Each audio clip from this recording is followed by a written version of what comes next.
हरियाणा के मुख्यमंत्री नायब सिंह सैनी ने गुरुग्राम में मेक इन हरियाणा नीति और अन्य क्षेत्रीय नीतियों का शुभारंभ किया। इस अवसर पर सीएम सैनी ने कहा कि आज हमने हरियाणा के भविष्य की एक नई दिशा और दशा की तय की है।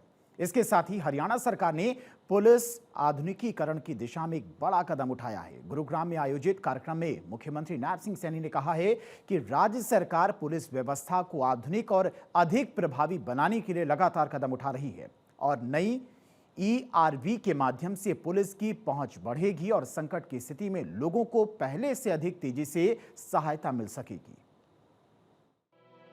मुख्यमंत्री नायब सिंह सैनी ने गुरुग्राम के लेजर वैली पार्क में आयोजित कार्यक्रम में हरियाणा पुलिस के लिए 312 इमरजेंसी रिस्पांस व्हीकल्स को हरी झंडी दिखाकर रवाना किया। इन वाहनों में 310 मोटरसाइकिलें और 2 होंडा एलिवेटेड गाड़ियां शामिल हैं, जिन्हें होंडा इंडिया फाउंडेशन ने कॉर्पोरेट सामाजिक उत्तरदायित्व के तहत करीब 5 करोड़ रुपए की लागत से उपलब्ध कराया है। उन्होंने कहा, तकनीक और संसाधनों से सुसज्जित पुलिस व्यवस्था ही नागरिक में सुरक्षा का भरोसा मजबूत करती है। होंडा इंडिया फाउंडेशन, उनका विशेष तौर से मैं आभार व्यक्त करता हूं, क्योंकि उन्होंने ये 312 जो वाहन है, इमरजेंसी रिस्पांस व्हीकल EVR, ये 312 वाहन उन्होंने CSR के तहत ये प्रदान किए हैं। इससे लगभग 5 करोड़ रुपए की लागत से इन अत्याधुनिक वाहनों को उपलब्ध करा करके होंडा इंडिया फाउंडेशन ने सामाजिक उत्तरदायित्व का ये उत्कृष्ट उदाहरण प्रस्तुत किया है। मुख्यमंत्री ने हरियाणा पुलिस के कार्यों की सराहना करते हुए कहा कि देश में पुलिस का औसत रिस्पांस टाइम लगभग 18 मिनट है, जबकि हरियाणा पुलिस ने इसे घटाकर मात्र 7 मिनट 3 सेकंड तक पहुंचा दिया है। ये उपलब्धि पुलिस विभाग की प्रतिबद्धता, बेहतर प्रबंधन और आधुनिक कार्य प्रणाली का परिणाम है। उन्होंने कहा कि जनता को समय पर सहायता उपलब्ध कराना ही सुशासन का वास्तविक स्वरूप है।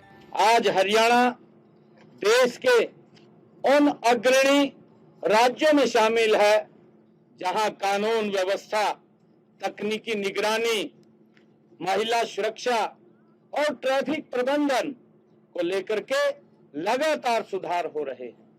साथियों, आज देश का औसत पुलिस प्रतिक्रिया समय 18 मिनट से अधिक है, लेकिन हरियाणा ने इसे 7 मिनट 3 सेकंड तक ला करके साथियों राष्ट्रीय औसत से लगभग 2.5 गुना पीछे छोड़ा गया है।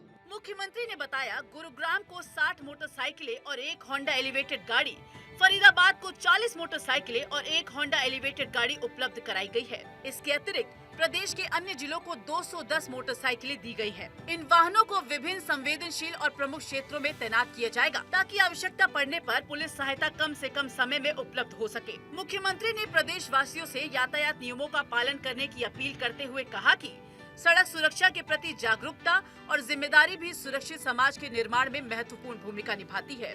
होंडा इंडिया फाउंडेशन के द्वारा गुरुग्राम को 60 मोटरसाइकिल और 1 होंडा एलिवेट वाहन मिला है।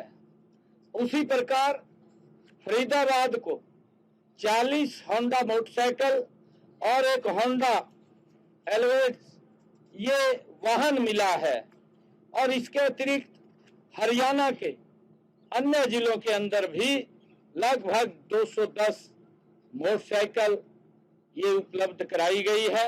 मुख्यमंत्री ने कहा कि सरकार, प्रशासन और निजी क्षेत्र के संयुक्त प्रयासों से जनहित के कार्यों को नई गति मिलती है और ये पहल भी उसी सोच का उदाहरण है। मुख्यमंत्री ने कहा, ये पहल प्रदेश में जन सुरक्षा को और मजबूत बनाने के साथ साथ आपात स्थिति में लोगों तक शीघ्र सहायता पहुंचाने में अहम भूमिका निभाएगी। मुख्यमंत्री ने कहा, नई ERV के शामिल होने से हरियाणा पुलिस की आपातकालीन प्रक्रिया क्षमता को और मजबूती मिलेगी। उन्होंने कहा कि ये वाहन किसी भी सूचना पर तेजी से घटनास्थल तक पहुंचने में सक्षम होंगे, जिससे लोगों को समय पर सहायता उपलब्ध कराना और अधिक आसान होगा। आधुनिक संसाधनों से सुसज्जित ये वाहन पुलिसिंग को और प्रभावी बनाएंगे। उन्होंने कहा कि मोटरसाइकिल आधारित ERV भीड़भाड़ वाले क्षेत्रों और संकरी गलियों में तेजी से पहुंचकर आपात स्थितियों में महत्वपूर्ण भूमिका निभाएंगे तथा नागरिकों को शीघ्र सहायता उपलब्ध कराने में सहायक साबित होंगे। इसके साथ ही मुख्यमंत्री नायब सिंह सैनी ने गुरुग्राम में मेक इन हरियाणा नीति और अन्य क्षेत्रीय नीतियों का शुभारंभ किया। इस कार्यक्रम में मुख्यमंत्री ने कहा कि आज का दिन हरियाणा के लिए बहुत महत्वपूर्ण है। सीएम सैनी ने कहा, आज हमने हरियाणा के भविष्य की एक नई दशा और दिशा तय की है। सीएम सैनी ने कहा, मेक इन हरियाणा केवल एक इंडस्ट्रियल पॉलिसी नहीं, ये हरियाणा के आर्थिक विकास के अगले चरण का रोड मैप है। आज ग्लोबल कंपनियां हरियाणा को मैन्युफैक्चरिंग डेस्टिनेशन के साथ ग्रोथ डेस्टिनेशन के रूप में भी देख रही हैं। चंडीगढ़ से डॉक्टर थानेश्वर शर्मा की रिपोर्ट।